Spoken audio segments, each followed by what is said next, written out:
Hello and welcome to Stretching the Word. I'm your host, Sister Valerie, and not today. We are getting closer and closer to Christmas, the day that we celebrate the birth of Jesus Christ. So we're down to 3 days left, and there's excellent news because this is a special series and I'm doing a countdown. We will be airing Saturday and Sunday for the countdown of day 2 and day 1. So continue to view us, please. Now, it's day 3 and the number 3. Of course, we all know. You think of 3, you can't help but think of the Trinity, right? Father, Son, and the Holy Spirit. Of course, that's the first thing that pops into your mind. But also because God is so mindful of man. We are made of body, soul, and spirit. We are made in the likeness and the image of God. So, picking back up on the true story, the true nativity story.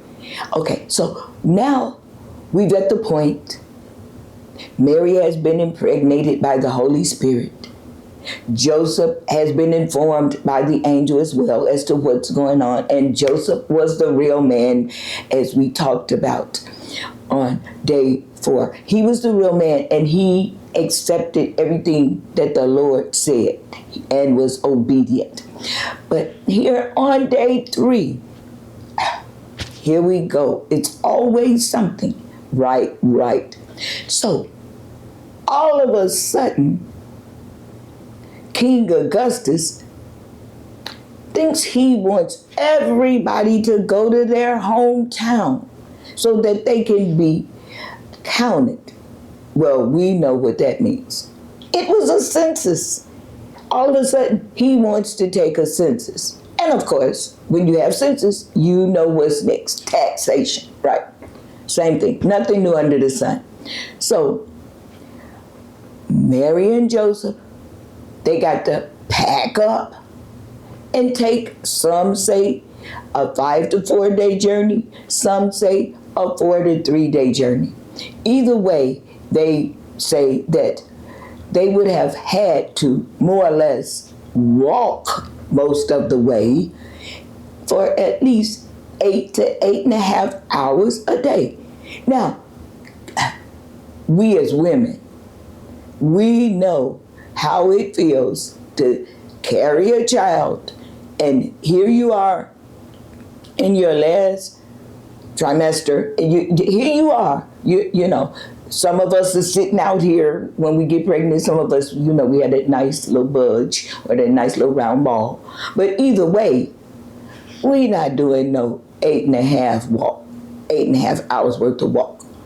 We just not going to do it. Yes, we've gotten a little better. You know, we'll get up and exercise or whatever, you know, because we don't want our figure to be this way after the baby. So, you know, we'll get up now and we'll do a little something.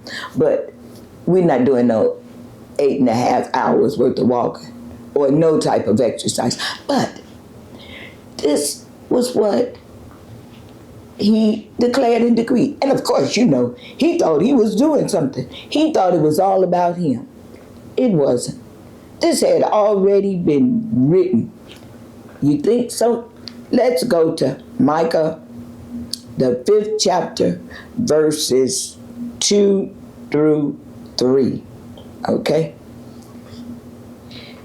And it says, "But you, Bethlehem, Ephrathah, though you are little among the thousands of Judah, yet out of you shall come forth to me the one to be ruler in Israel, whose goings forth are from of old, from everlasting."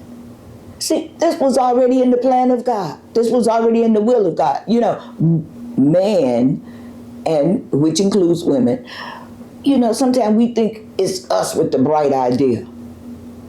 But we don't have a clue that these things have already been predestined by the will of God. So, next time you think you have a bright idea, remember that it's God that gave you that bright idea, and it was already written aforetime. It was already in the plan of God. It was already in the will of God. He just brought it forth through you at this appointed time. But it was already preordained and predestined. But then it goes on to, let's go to Luke 2:2. Okay. That's Luke, the 2nd chapter and the 2nd verse. Luke 2:2.